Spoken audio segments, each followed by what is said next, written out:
जहां हो वहीं ठहर जाओ। क्यों आए हो यहाँ पर? देवी, हम यहाँ कोई उत्पात नहीं मचाना चाहते। अनामिका को हमें सौंप दीजिए, हम शांतिपूर्वक यहाँ से लौट जाएंगे। अनामिका का नाम अपने अपवित्र अधरों पर लाने का साहस भी कैसे किया तुमने? जानते हो अनामिका कौन है? पुत्रवधू है वो मेरी।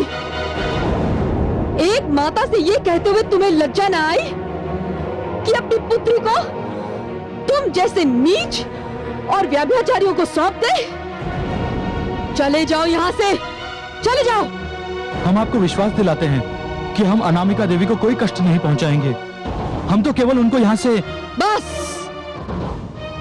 कहा ना, चले जाओ यहाँ से। आप हमें बल प्रयोग पर विवश कर रही हैं देवी। मेरे मृत शरीर पर पांव रखकर ही तुम मेरी पुत्रवधू को छू सकते हो।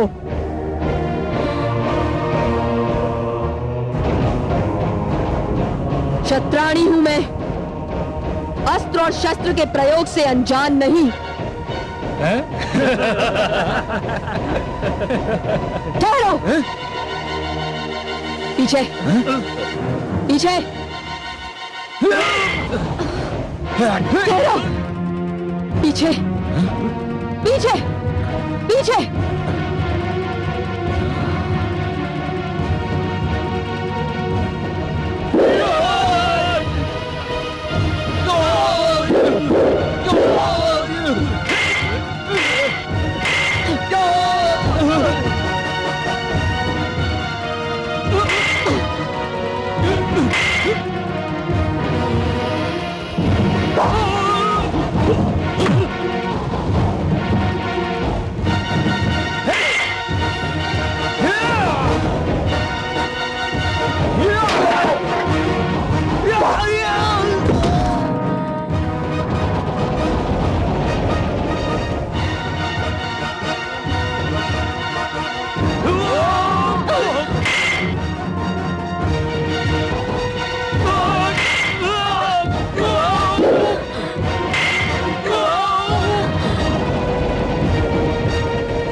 माता, अब तुम्हें अपनी रक्षा स्वयं करनी है।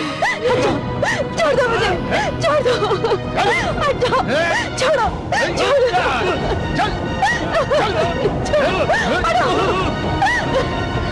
हटो, मेरे पास मत आना, हटो, मेरे पास आने की कोशिश मत करना।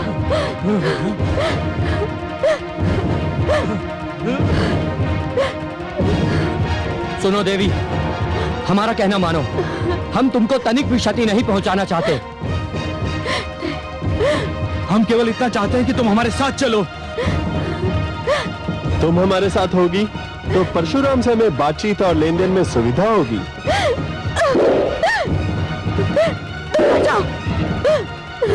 तुम साथ होगी तो परशुराम हमें कोई भी क्षति पहुंचाने से पहले 100 बार सोचने पर विवश हो जाएगा।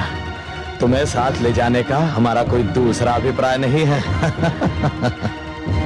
नहीं, मैंने उनकी शक्ति बनने के लिए जन्म लिया है दुष्टों, उनकी दुर्बलता बनने के लिए नहीं।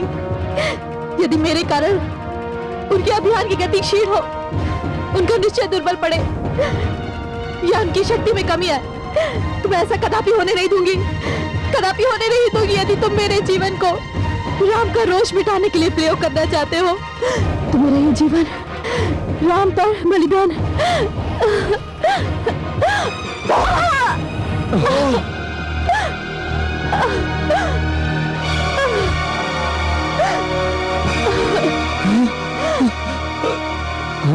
ये क्या?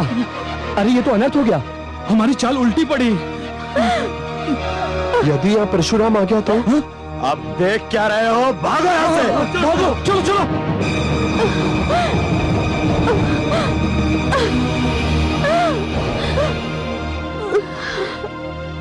अनामिका, अनामिका, ये तुमने क्या किया पुत्री?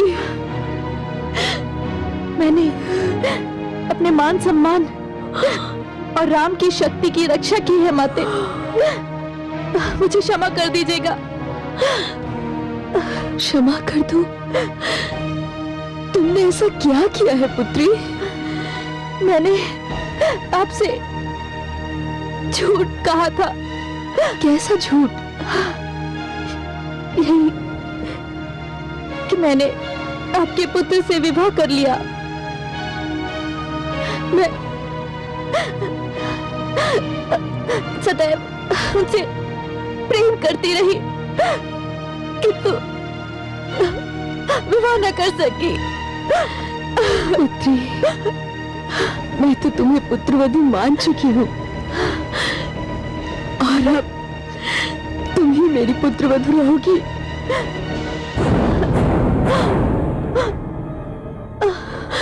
अनामिका, अनामिका, अनामिका, ये माता, माता ये क्या हो गया अनामिका को? माता, दुष्ट सहस्त्रार्जुन के चारों पुत्र अनामिका को बलपूर्वक ले जाने आए थे और इसने अपने आत्मसम्मान की रक्षा इस प्रकार की। ये तुमने क्यों किया अनामिका? अनामिका तुमने ये क्यों किया? तुम आ गए राम, मैं तुम्हें देखे बिना मरना नहीं चाहती थी। अनामिका, मैंने तुमसे कहा था ना, कुछ नेत्र बड़े ही ढीठ होते हैं, प्रतीक्षा ही करते रहते हैं, चाहे पथरा ही क्यों ना जाए। मेरा सौभाग्य है कि तुम मेरे नेत्रों के पथराने से पहले ही आ गए।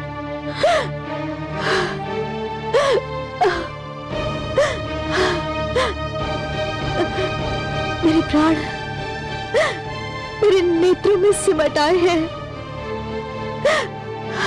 तुम्हें देख लिया, अब मैं शांति से उस जीवन को त्याग सकती हूँ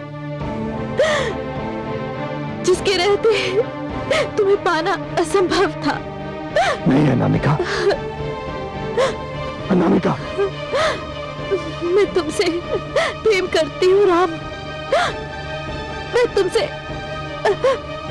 प्रेम करती हूँ राम। अनामिका, अनामिका, अनामिका, अनामिका,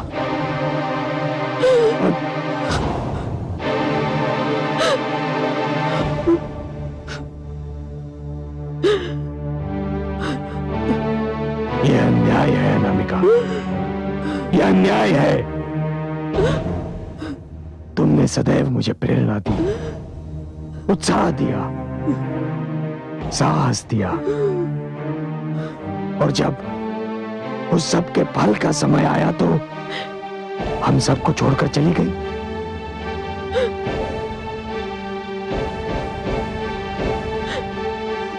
अनामिका, तुम सदैव मेरे संग रहोगी, मेरे मन में क्रांति की अग्नि बनकर मेरे नेत्रों में प्रतिशोध की ज्वाला बनकर और मेरे रोम रोम में युद्ध की ललकार बनकर सहस्रार्जुन। मूर्खो, तुमने मेरी कठिनाइयां और भी बढ़ा दी हैं। अनामिका का अपहरण करने का परामर्श तुम्हें किसने दिया था? हमने स्वयं ही आपस में परामर्श करके ये निर्णय लिया था। किंतु क्यों? क्या चाहते थे तुम अनामिका का अपहरण करके? हमारा विचार था कि अनामिका परशुराम से प्रेम करती है। यदि वो हमारे हाथ आ गई तो हम परशुराम पर आपसे युद्ध करने के स्थान पर संधि के लिए दबाव डाल सकेंगे। मूर्खो तुम सब! इसका अर्थ यह हुआ कि तुम अपने शत्रु को पहचानते ही नहीं।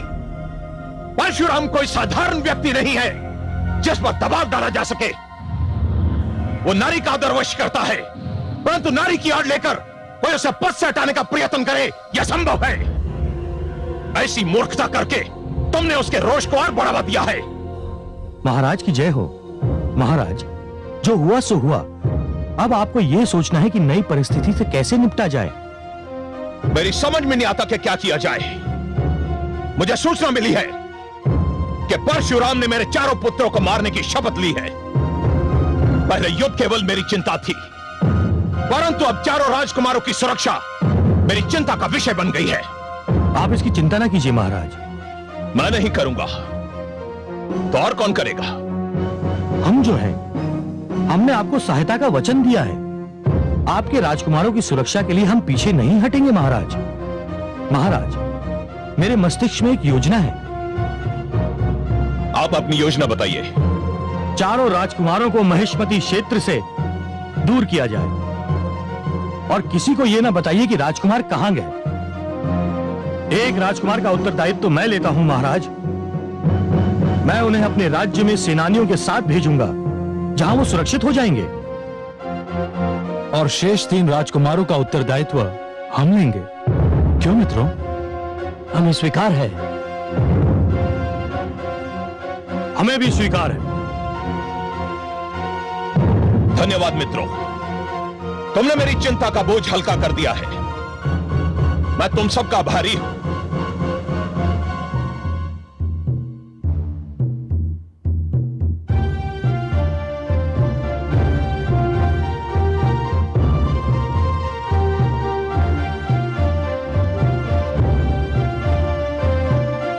चलो सारथी।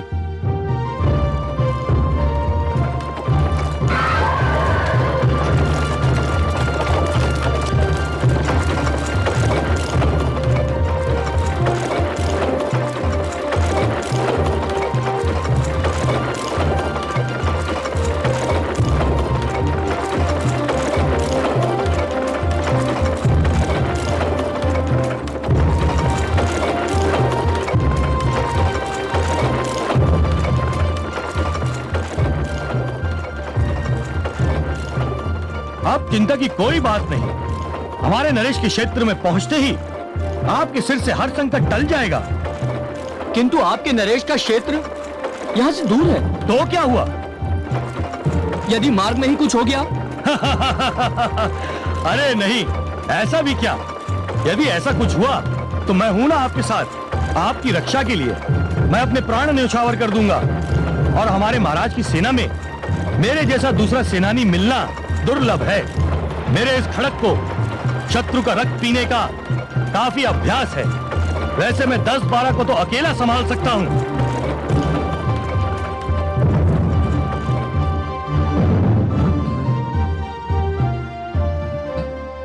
रथ क्यों रोक दिया सारथी? रथ क्यों रोक दिया सारथी?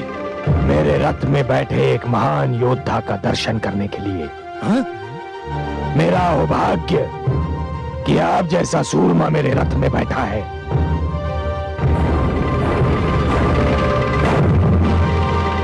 परशुराम?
महिष्मति के राजकुमार का स्वागत है। प्रणाम।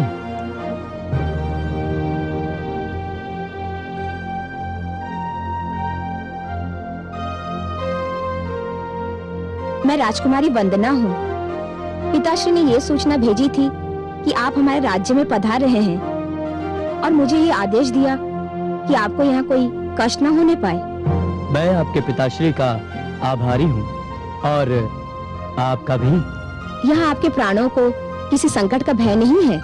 वो तो मैं आपको देखते ही समझ गया था कि हाँ, मेरे चंचल मन को संकट अवश्य हो सकता है, मेरे प्राणों को नहीं।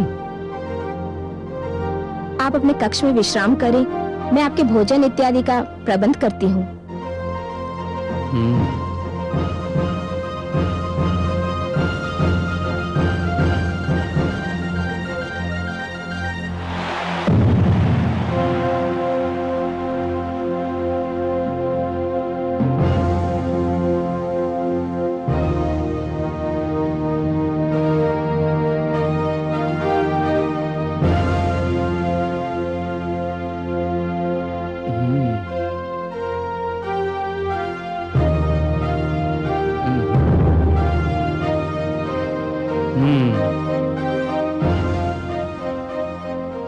भगवान मुझ पर कृपालु है।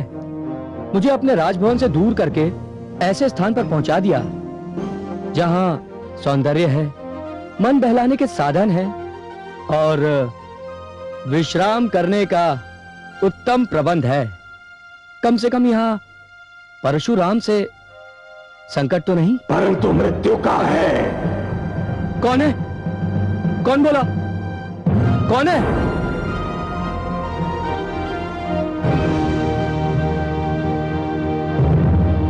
कौन है?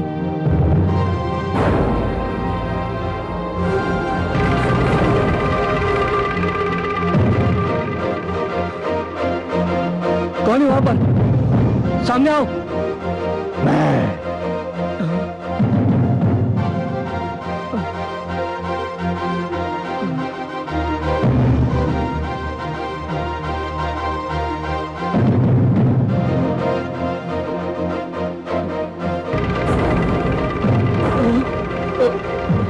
तेरी भांति कायर नहीं हूं जो एक निहत्थे पर आक्रमण करे। मैं तुझे आत्मरक्षा का पूरा अवसर दूंगा। यद्यपि तूने मेरे पिताश्री को कोई ऐसा अवसर नहीं दिया था।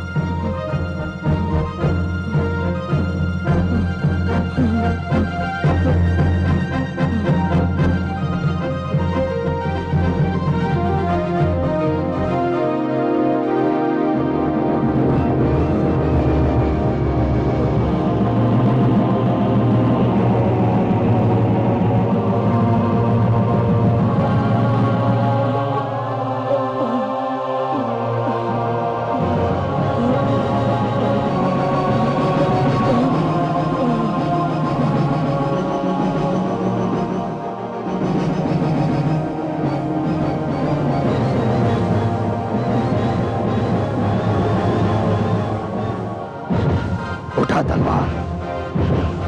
नहीं। उठा तलवार। नहीं। नहीं। उठा तलवार।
कहिए ब्राह्मण, कहां से आए हो आप? मैं आपको पहली बार यहाँ देख रहा हूँ। कौन हो आप? हाँ श्रीमान, मैं यहाँ पहली बार आया हूँ। हम महिष्मती नरेश सहस्रार्जुन की पाकशाला के प्रधान हैं। बड़ी प्रसन्नता हुई आपसे मिलकर। कैसे आना हुआ यहाँ आपका? महाराज ने हमें राजकुमारों का विशेष ध्यान रखने के लिए भेजा है। हमारे राजकुमार किसी भी स्थान का और किसी भी प्रकार का भोजन ग्रहण नहीं करते। हम बड़े चाव से भोजन बनाते हैं और हमारे राजकुमार उसे बड़े चाव से ग्रहण करते हैं। हाँ ठीक है, किंतु आज का भोजन तो बन चुका है। आप कल से अपना कार्य आरंभ करें तो अच्छा होगा। कोई बात नहीं श्रीमान, ये भोजन हमें दे दीजिए। लीजिए। हम ले जाएंगे। हाँ हाँ। किंतु याद रहे, कल से भोजन हम ही बनाएंगे। हाँ हाँ ठीक है।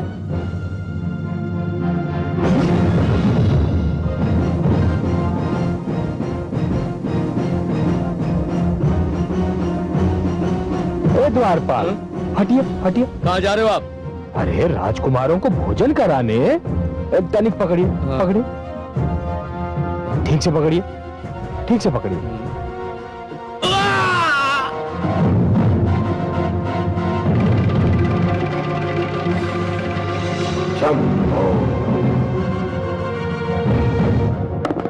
भ्राताश्री, यदि इन क्षत्रिय नरेशों ने हमारी सहायता न की होती तो कदाचित परशुराम हम चारों का अंत कर चुका होता। लगता है कि अनामिका के अपहरण का निर्णय करके हम चारों ने कोई बहुत बड़ी भूल की थी। नहीं अनुज, भूल हमारे निर्णय में नहीं, हमारे अनुमान में थी। अर्थात यदि अनामिका हमारे हाथ आ जाती तो निसंदेह हम परशुराम को शांति वार्ता के लिए बाध्य कर सकते थे, किंतु हमने यह अनुमान नहीं किया था कि अनामिका अपने आदर की रक्षा के लिए आत्महत्या भी कर सकती है। वो अपने आदर को इतना महत्व देती है कि आदर की रक्षा कैसे की जाती है ये तो वही जानते हैं जिन्हें ईश्वर ने आदर और सम्मान का बहुमूल्य धनकोष प्रदान किया हो। तुम जैसे निर्लज्ज क्या जाने कि संसार में आदर और सम्मान की क्या महत्ता है। कौन हो तुम? आश्चर्य है कि अपनी मृत्यु को इतना निकट देखकर भी उसे पहचान नहीं पा रहे हो। परशुराम,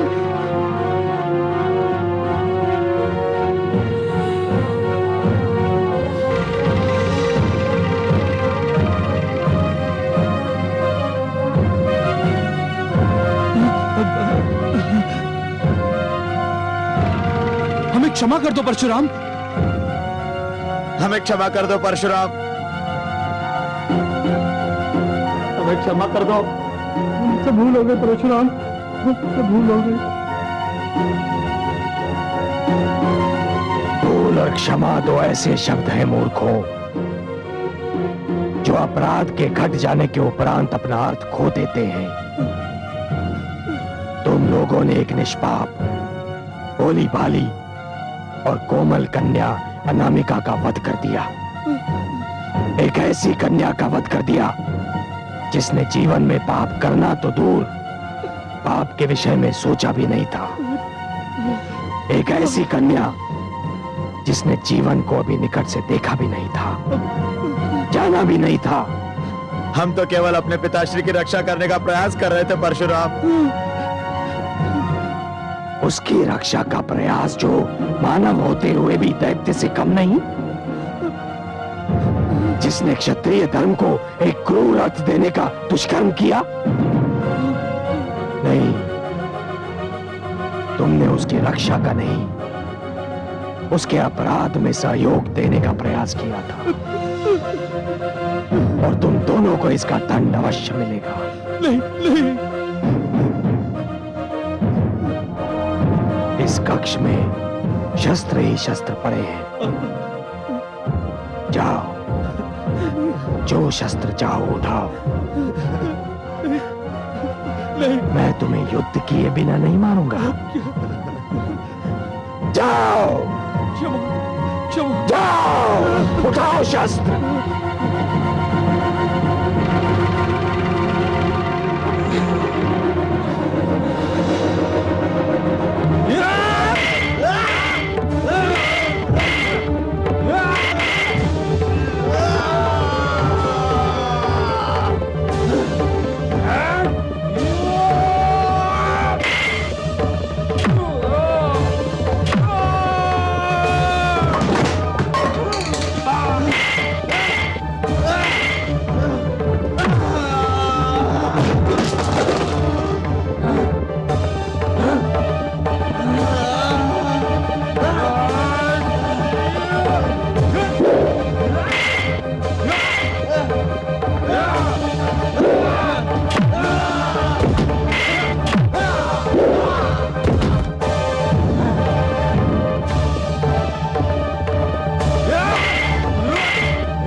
नहीं नहीं नहीं परशुराम, मुझे क्षमा कर दो, मुझे क्षमा कर दो परशुराम। मैं जीवन भर तुम्हारा दास बन के रहूंगा परशुराम, मुझे क्षमा कर दो। नहीं, मुझे क्षमा कर दो, मुझे क्षमा कर दो, मुझे क्षमा कर दो परशुराम, मुझे क्षमा कर दो, मुझे क्षमा कर दो। मैं जीवन भर तुम्हारा दास बन के रहूंगा परशुराम। नहीं नहीं नहीं नहीं नहीं, मुझे क्षमा कर दो, मुझे क्षमा कर दो परशुराम, परशुराम मुझे क्षमा कर दो।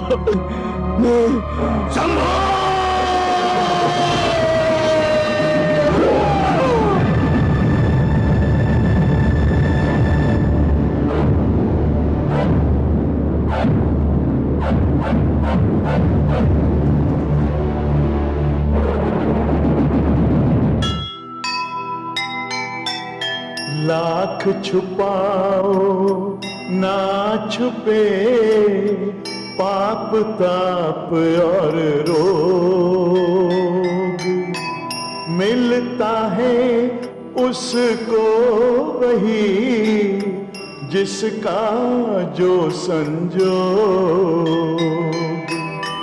जग में करना चाहिए सोच समझ हर काम, अत्याचारी का हुआ सदा यही परिणाम, सदा यही परिणाम। जो सुनेगा ये पुराण पाएगा सुख और ज्ञान, पाएगा सुख और ज्ञान। कर्म को ही धर्म जान, प्रेम की तू छेड़तान, प्रेम की तू छेड़तान। बीते युग बता रहे हैं, बीते युग बता रहे हैं, सत्य पथ पे चल